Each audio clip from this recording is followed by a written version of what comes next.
ಬೇಕಲ್ಲ. ಫಸ್ಟ್ ಕೂತ್ಕೋ. ಅದ್ರೊಳಗೆ ಇಟ್ಬಿಟ್ಟು ಮಣ್ಣು ಮುಚ್ಚಬೇಕೀಗ.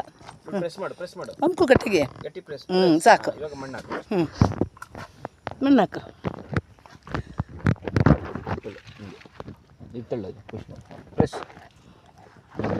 ಚೆನ್ನಾಗಿ ಬೆಳೀಲಪ್ಪ ನಾನು ಹಂಗೆ ಅಂತ ಹೇಳು. ನನ್ನ ಥರನೇ ಚೆನ್ನಾಗಿ ಗ್ರೋ ಆಗಲಿ ಹೇಳು. ಬಟ್ಟೆ ಒರೆಸ್ಕೋಬೋದು ಕೈ. ನೀರು ಹಾಕುವ ಮಾಡ್ತೀಯಾ? ಇದು ಅಕ್ಕ ಮಾಡಲಿ. ಏನು ಇಟ್ಟಿದ್ದಾಳೆ. ಗಿಡ ಚೆನ್ನಾಗಿ ಬರಬೇಕು. ಬಂದಾಗೆಲ್ಲ ಏನಾದ್ರು ಮಾಡಿಸ್ತಾ ಇರ್ತೀನಿ ನಾನು ಅವಳ ಕಡೆ.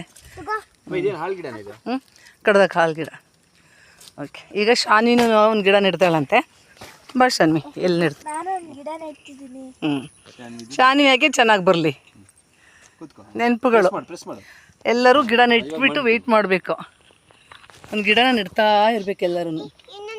ನೋಡಿಲಿ, ಅಜ್ಜಿ ಹೆಲ್ಪ್ ಮಾಡುತ್ತೆ.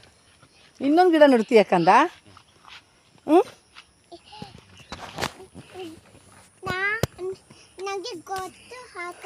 ಹಾಂ, ಗೊತ್ತಂತೆ.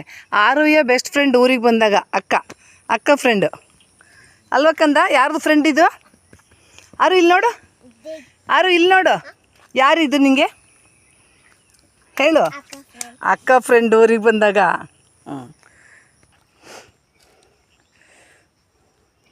ಮಾರು ನೋಡ್ತಾ ಇದ್ದಾಳೆ. ಎಲ್ಲರೂ ವರ್ಷಕ್ಕೊಂದು ಗಿಡ ನೆಟ್ಟು ವೆಯ್ಟ್ ಮಾಡಬೇಕು. ನಮ್ಮ ಹೆಮ್ಮೆ ಸಾಲು ಮರದ ತಿಮ್ಮಕ್ಕ ಅಂದರೆ ನಮ್ಮ ಹೆಮ್ಮೆ. ಇಡೀ ರೋಡಲ್ಲೆಲ್ಲ ಎಷ್ಟೊಂದು ಗಿಡ ನೆಟ್ಟಿದ್ದಾರೆ. ನಾವು ಊರಿಗೆ ಬಂದಾಗ ಸ್ಕೂಲಲ್ಲಿ ನೆಟ್ಟಿದ್ದಾರೆ ಅಂತ ಹೇಳ್ತಾ ಇದ್ದಾಳೆ ಇವಳು. ನಾವು ಊರಿಗೆ ಬಂದಾಗ ಕೂಡ ನಾವು ಗಿಡ ನೆಡ್ತಾ ಇರ್ತೀವಿ. Thank you. ನಮ್ಮ ಯೂಟ್ಯೂಬ್ ಚಾನಲ್ ನಿಮ್ಗೆ ಇಷ್ಟ ಆದರೆ ಲೈಕ್ ಮಾಡಿ, ಫಾಲೋ ಮಾಡಿ. ವಿಭಿನ್ನವಾದ ವೀಡಿಯೋಗಳೊಂದಿಗೆ ಮತ್ತೆ ನಿಮ್ಮೊಂದಿಗೆ. ಧನ್ಯವಾದಗಳು.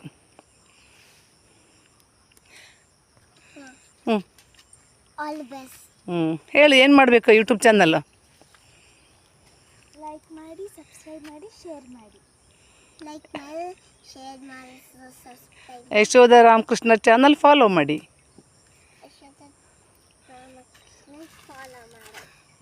ಓಕೆ. ಇದು ಸಿಟಿಗೆ ಬಂದರೆ ಸಿಟಿ ಥರ ಇರೋದು, ಊರಿಗೆ ಬಂದರೆ ರೈತನ ಮಕ್ಕಳಾಗಿರೋದು ನಾವು. ಇದು ನಮಗೆ ಖುಷಿ. ನಂಗೆ ತುಂಬ ಖುಷಿ. ನಾನು ಊರಿಗೆ ಬಂದರೆ ತೋಟದಲ್ಲೇ ಇದ್ಬಿಡ್ತೀನಿ. ಸ್ವಲ್ಪನೇ ಆದರೂ ಕೂಡ, ಜಾಸ್ತಿ ಏನಿಲ್ಲ ನಮಗೆ ಒಂದು ಖುಷಿ ಪಡೋ ರೀತಿಯಲ್ಲಿ ನಮಗಿದೆ ತೋಟ. ನಾವು ತೋಟದಲ್ಲಿ ಇದ್ಕೊಂಡು ಖುಷಿ ಪಡ್ತಾ ಇರ್ತೀವಿ, ಮಾಡ್ತಾ ಇರ್ತೀವಿ. ಓಕೆ, ಧನ್ಯವಾದಗಳು.